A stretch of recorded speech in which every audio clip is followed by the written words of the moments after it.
Keinginan Pakta Pertahanan Atlantik Utara atau NATO membangun pangkalan militer di Eropa Timur dekat dengan teritori Rusia semakin bulat. NATO meyakini blok tersebut tak terkait dengan komitmen masa lampau dan tak masalah menempatkan posisi pangkalan militer di wilayah Eropa Timur.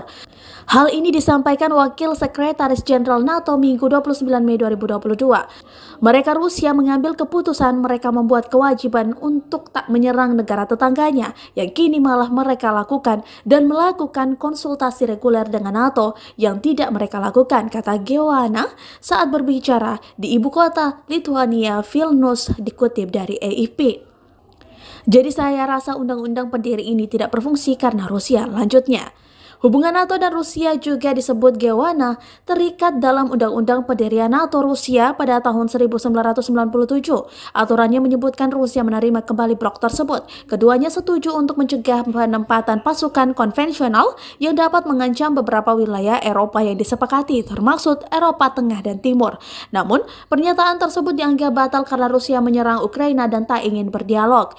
Namun Geoana menilai Rusia telah membatalkan isi undang-undang tersebut dengan menyerang Ukraina dan menangguhkan dialog dengan aliansi tersebut.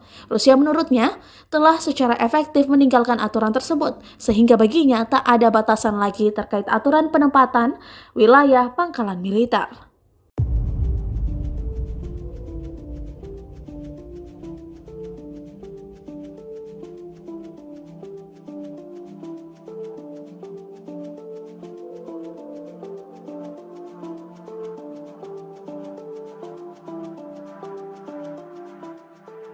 Terima kasih sudah nonton.